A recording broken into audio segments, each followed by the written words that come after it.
Ya, Assalamualaikum warahmatullahi wabarakatuh. Masih bersama saya Rizky Aruman di Rizky Aruman Channel. Mantap.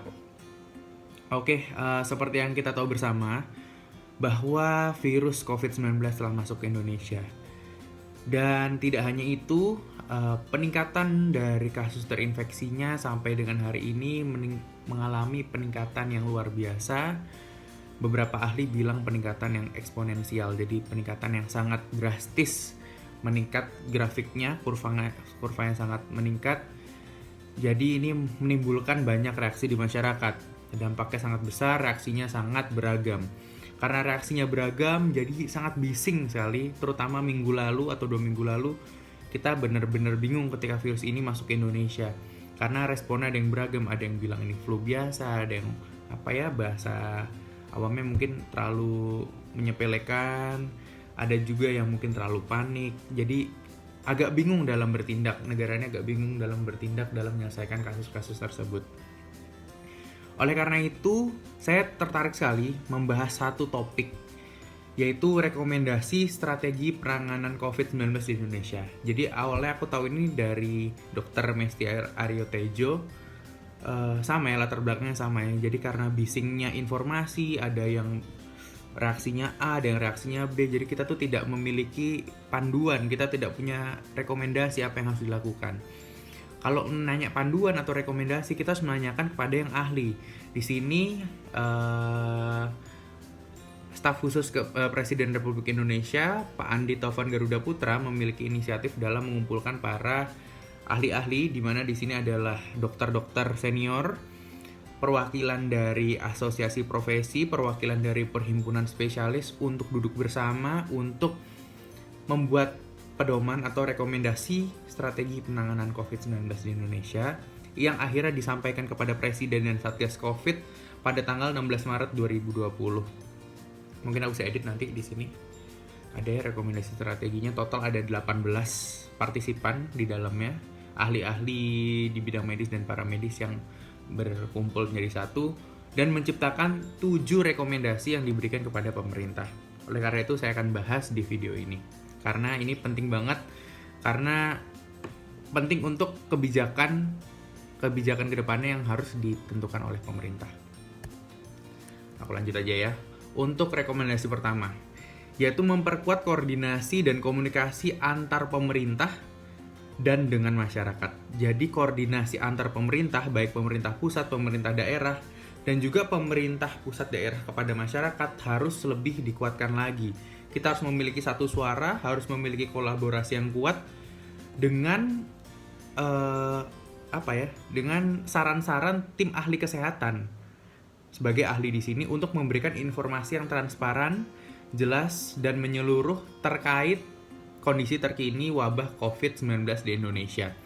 Dan yang terpenting, rekomendasi ini harus berbasis bukti ilmiah atau evidence based. Nggak katanya-katanya, tapi memang harus ada bukti ilmiahnya. Terus Presiden dan Satgas COVID-19 harus membangun jalur komunikasi dan memberikan arahan yang jelas terkait upaya pengendalian dan penanganan COVID-19. Untuk poin nomor 1 ini, aku di minggu ini sudah mulai merasakan ada pergerakan atau ada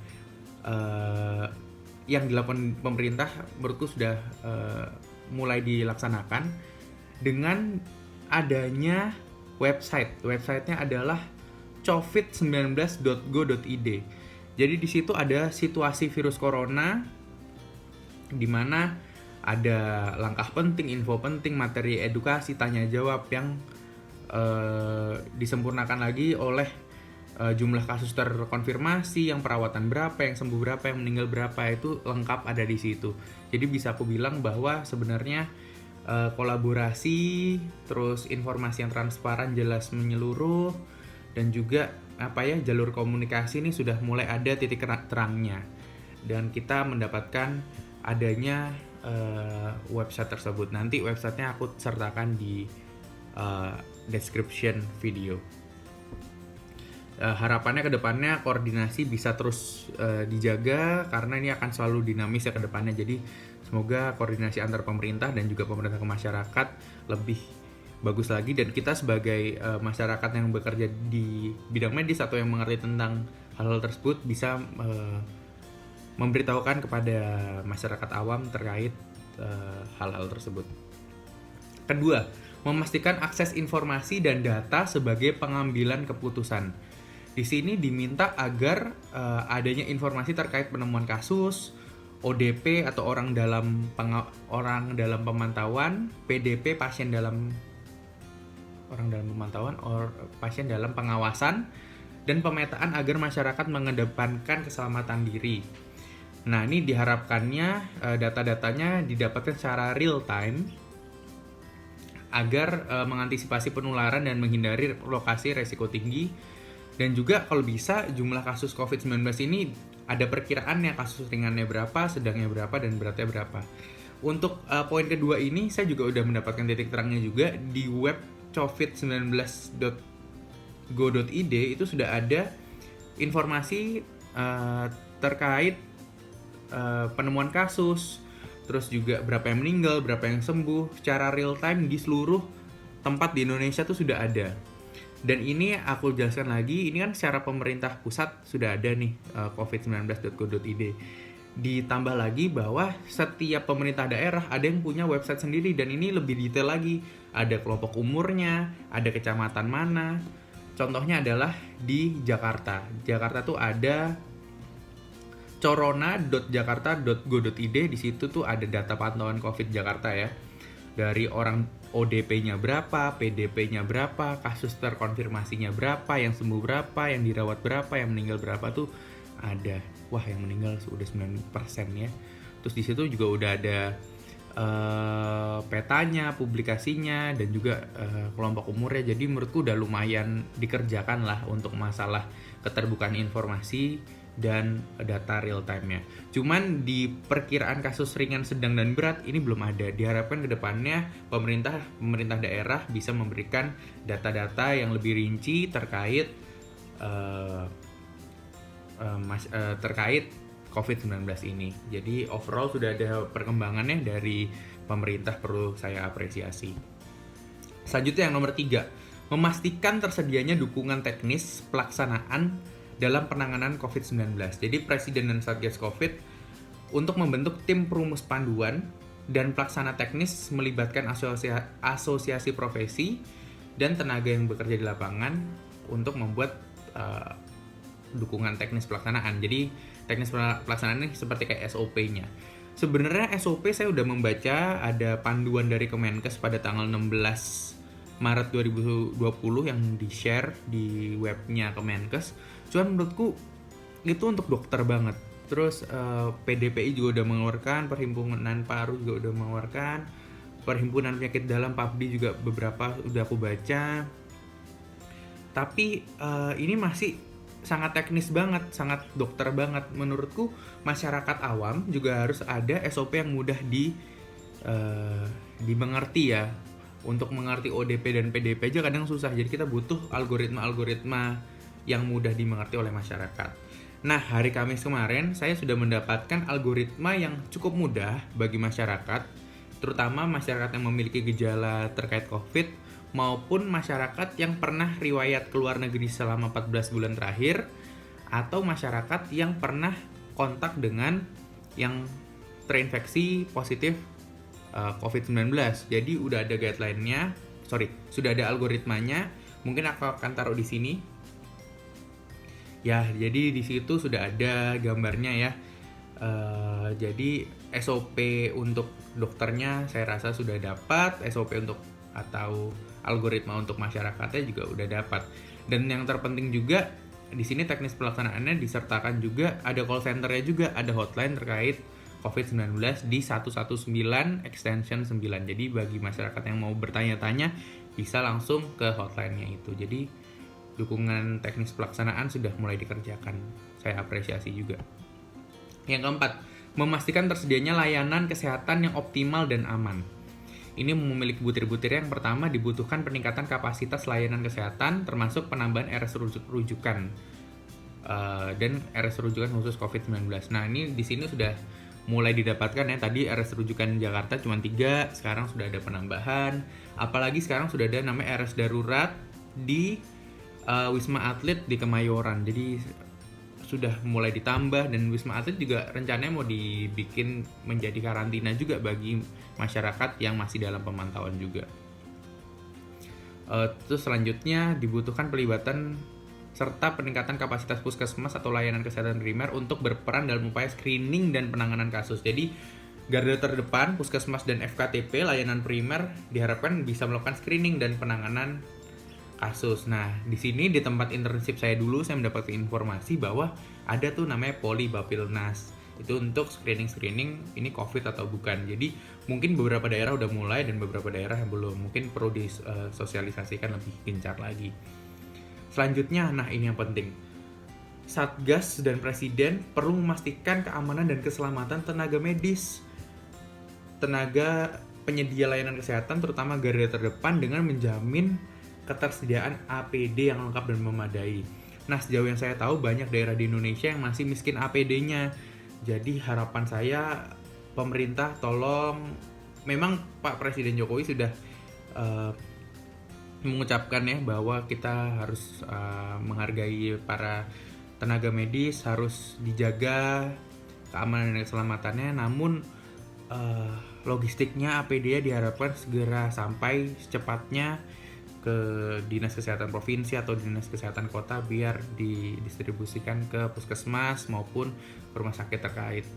Ini penting banget karena beberapa rumah sakit, aku lihat ada gambar-gambar masih pakai jas hujan, masih pakai kaos ala kadarnya. Jadi harapannya APD ini penting banget buat tenaga medis karena kita nih sangat resiko tertular. Jadi besar harapan ini yang perlu di-maintain.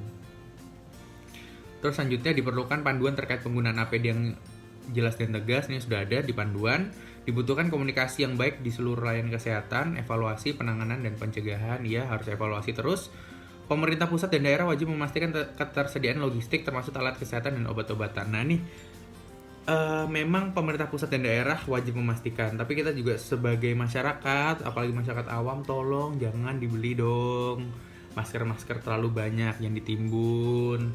Terus juga gloves juga jangan ditimbun. Dan sekarang yang lagi hits, jangan dong beli alkohol swab terlalu banyak buat bersihin HP di rumah. Tolong pakai sabun aja HP-nya di rumah, sehingga masyarakat sehingga tenaga medis yang membutuhkan logistik seperti itu tidak kekurangan. Jadi harapannya kepada masyarakat, tolong bantu pemerintah pusat dan daerah dalam ketersediaan logistik bagi tenaga medis. Selanjutnya perlu upaya penanganan kesehatan mental dan pengelolaan stres untuk penderita ODP, PDP, dan masyarakat. Nah, ini mungkin harus mulai kita sosialisasikan dari diri kita pribadi, dari tenaga medis kepada masyarakat, supaya jangan begitu stres lah, jangan begitu panik. Waspada penting, cuman jangan sampai ini membawa masalah mental, membawa jadi stres, jadi panik. Jadi kita harus fokus terhadap hal yang bisa kita kerjakan. Kita fokus pada cuci tangan, pencegahan, social distancing. Jadi kita harus meminimalisir stresnya, seperti itu. Terus yang kelima, memastikan pengendalian kasus COVID-19 melalui screening masif, pembatasan sosial, dan karantina diri. Nah, ini juga saya salut juga pada pemerintah yang sudah mulai melakukan screening masif dengan menggunakan rapid test. Sudah ada pengadaan, jadi sudah mulai dipikirkan. Pembatasan sosial juga sudah mulai dilakukan juga, sampaikan bahwa jarak aman 1 meter hingga 2 meter ini sudah disosialisasikan ke publik. Semoga para influencer juga mulai membantu ya dalam sosialisasi pembatasan sosial atau social distancing. Dan juga yang terakhir adalah karantina diri dan pembuatan karantina di Wisma Atlet dengan pembuatan karantina di 2 pulau, aku agak lupa nama pulaunya, Pulau Galang dan pulau satu lagi.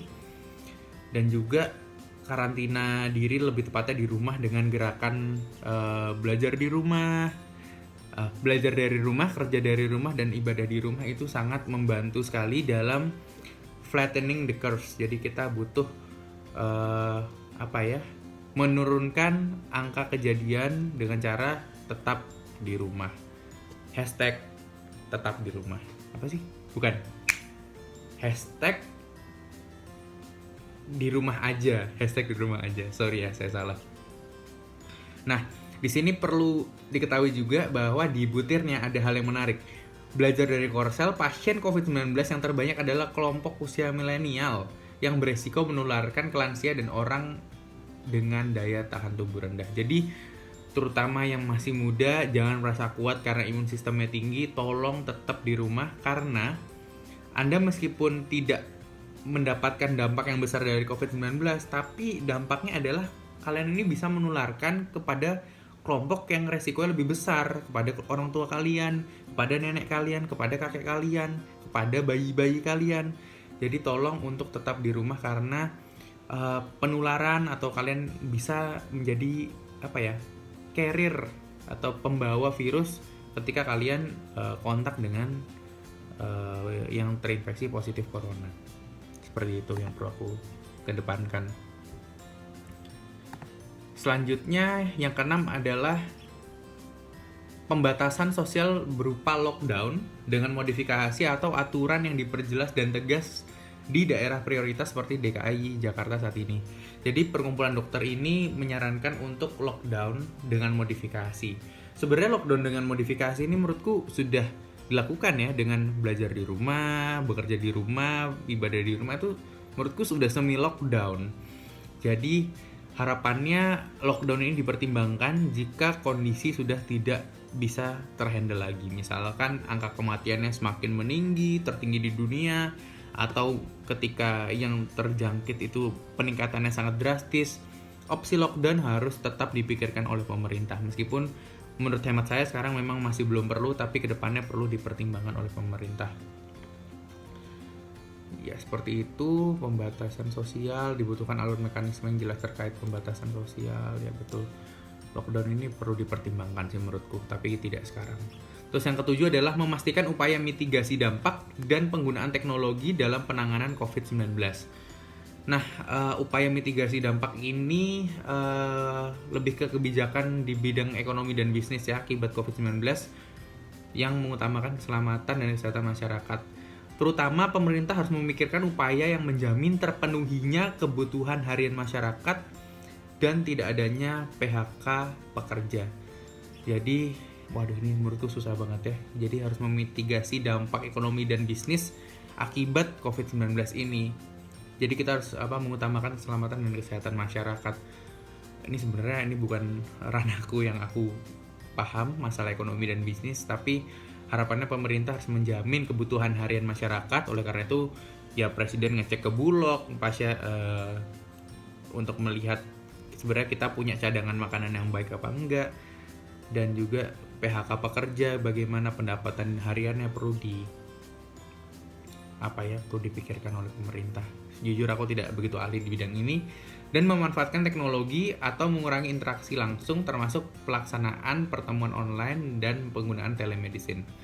Nah ini juga udah mulai digalakan ya, presiden sudah memberikan contoh dia melakukan rapat di rumah dengan melakukan video call dengan para menteri-menterinya, dengan melakukan pertemuan online.